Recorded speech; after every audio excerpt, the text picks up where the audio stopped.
लोकसभेत डिलिमिटेशनचं विधेयक पास न झाल्यानंतर आता भाजप आक्रमक झालेला आहे आणि मुंबईमधनं आता वरळीमधनं मोर्चा काढण्यात आलेला आहे। वरळीच्या जांभोरी मैदानापासून आता डोम आहे जे वरळीचा, तिथे हा मोर्चा असणार आहे। विशेष म्हणजे आदित्य ठाकरे यांच्या मतदारसंघामध्ये हा मोर्चा आहे आणि मागे बघितलं तर आता या सगळ्या महिला या मोर्चामध्ये सहभागी झालेल्या आहेत आणि एक प्रकारे काँग्रेसमुळे हे जे विधेयक आहे ते पास होऊ शकलेलं नाही आणि महिलांचे हक्क मिळू शकले नाहीत असं त्यांचं म्हणणं आहे। जन आक्रोश असं या मोर्चाला नाव देण्यात आलेलं आहे आणि भाजपच्या ज्या सगळ्या प्रमुख महिला नेत्या आहेत त्या या सगळ्या हा जो मोर्चा आहे त्याच्यामध्ये सहभागी झालेले आहेत। त्यामुळे हा सगळा मोर्चा आपण बघतोय की वेगवेगळ्या भागातनं हे जे लोक आलेले आहेत ते आता या मोर्चामध्ये सहभागी झालेले आहेत। आपण त्यांच्याशी बोलायचा प्रयत्न करूया। ताई, कुठनं आले तुम्ही?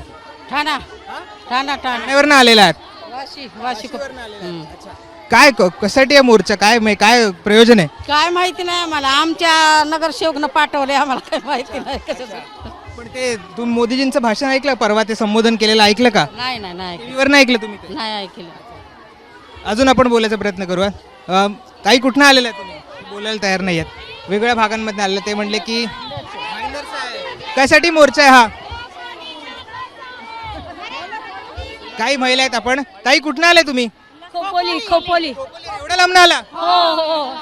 पण काय मोर्चाचं आयोजन कशासाठी, काय नेमकं? आम्हाला मोदी साहेबांनी जे 33% आरक्षण दिलं होतं महिलांना आमदारकी आणि खासदारकीसाठी, तर ते आम्हाला काँग्रेसनी कॅन्सल केलेलं आहे।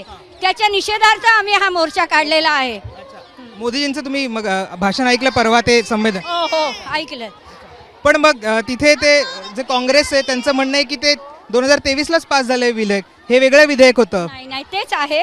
आमच्या मोदीजींनी केलेलं आहे ते आत्तासाठीच आहे, पण ते त्यांना पटत नाहीये, तर आम्ही काय करणार? काँग्रेस आमच्या विरोधात आहेत आणि आम्ही महिला त्यांना ते दाखवून देऊ पुढच्या इलेक्शन मध्ये।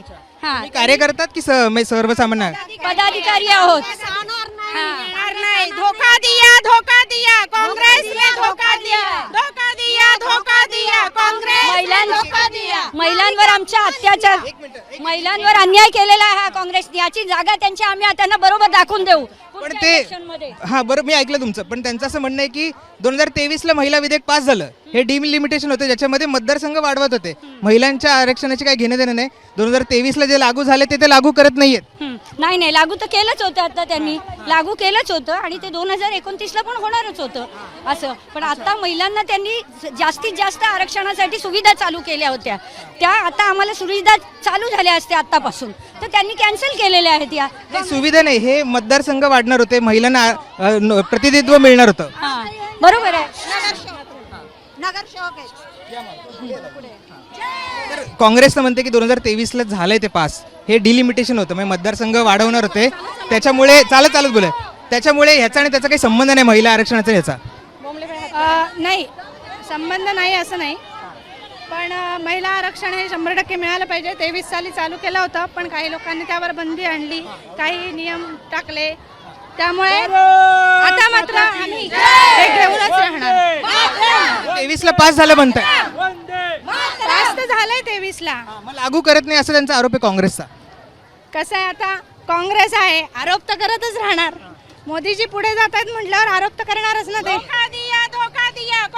अच्छा, ताई, तुम्ही मोदीजींचं हे ऐकलं का निवेदन? चालत बोला आपण। यांच्याशीच बोला। परवा तुम्ही निवेदन ऐकलं असेल मोदी साहेबांचं, त्याच्यामध्ये म्हटले की आम्ही हे सगळ्या गोष्टी करत होतो पण काँग्रेसने ते पास होऊ शकलं नाहीये, तर काय वाटलं तुम्हाला? ते ऐकलं तुम्ही, कुठले मुद्दे महत्त्वाचे वाटले तुम्हाला? खरं तर आता नरेंद्र मोदीजींनी एवढ्या महिलांसाठी सुविधा केल्यात, ह्या सगळ्यावर पण त्यांनी टीकाच केलेली आहे काँग्रेसवाल्यांनी, म्हटल्यावर काँग्रेसवाले नेहमी असंच म्हणणार आहेत ना की मोदीजींनीच ते लागू नाही केलं, पण त्यात आडकाठी तर काँग्रेसवालेच घालतायत, असं माझं ठाम मत आहे। थँक्यू सो मच आमच्याशी बोलल्याबद्दल। तर ह्या लोकांची महिलांची मतं ऐकलेली आहेत, त्यांचं म्हणणं आहे की काँग्रेसने धोका दिलाय आणि ते काही पास झालं त्याची अंमलबजावणी झाली नाही। असेच अनेक महिला वेगवेगळ्या भागांमधून आलेल्या आहेत आणि ते आता हे पुढे वरळी डोम, तुम्हाला जर मुंबईकर असेल तर तुम्हाला माहीत असेल, जांभोरी मैदान ते वरळी डोम साधारण 2 किलोमीटरचं अंतर आहे आणि हा मोर्चा सगळा तिकडे जाणार आहे, त्यामुळे वेगवेगळ्या भागांना। कुठनं आला मावशी? नावड्याहून। चालत राहू। कुठनं आला? नावड्याहून। कुठे आलं ते? पनवेल। एवढ्या लांब आलं तुम्ही? मग काय मोर्चाचं काय आयोजन आहे, काय आज काय महिलांसाठी कुठल्या मागण्या करताय? महिलांसाठी चाललंय यासाठी आलोय. हा आम्हाला आरक्षण नको, आरक्षण नको? मग पाहिजे म्हणून तर आलोय ना. मग मला वाटलं नको म्हणते. मग पाहिजे म्हणून तर आलोय ना आम्ही. ते 33% आम्हाला आरक्षण पाहिजे. त्यासाठी पनवेल का जवळ आहे का? मुंबईला आलोय की. आवडेल आम्हाला तुम्ही. मग मग ते तुम्ही आता ते म्हटले सगळे काँग्रेसमध्ये 2023 ला झालंय पास, ते लागू करत नाही. हे सगळं आम्हाला गोष्टी माहिती नाही बघा. त्यातल्या आम्हाला राजकारणाच्या काही गोष्टी माहिती नाही. काँग्रेसने झालं नाही. आता पाहिजे म्हणून आलोय आम्ही. मग नाही ते आपल्याला जर मिळालंय तर उद्या पुढे जाऊन एखादी सामान्य महिला खासदार आमदार होऊ शकते. यासाठी ते आम्हाला हवंच आहे. नको का? पण काँग्रेसवाल्यांना महिलांचं 50% नको आहे पुढे. पण आता नगरसेविका वगैरे आहेत, पण त्यांना आमदार खासदार नको आहेत. त्यामुळे पण मॅम तुम्ही आता नगरसेविका आहात. आपल्या स्थानिक स्वराज्य संस्थांमध्ये तर आरक्षण लागू झालेलं आहे. तर काँग्रेस म्हणतं तुम्ही आमच्याबद्दल बोलताय, तर मग काँग्रेसने तर हे पंचायत राजमध्ये आरक्षण लागू केलं होतं महिलांना. आम्ही तर महिलांसाठी तर आधीपासूनच आरक्षण लागू केलंय. नाही नाही, हे खोटं आहे. ही त्यांची खोटी आहे ही बातमी. पण हे तर लागू झालं ना पंचायत राजमध्ये. आता नगरसेवक झाले ना ताई. ते आमच्या मोदी साहेबांनीच केलेलं आहे. साहेबांनी साहेबांनीच केलेलं आहे. त्यांनी नाही केलेलं आहे काही.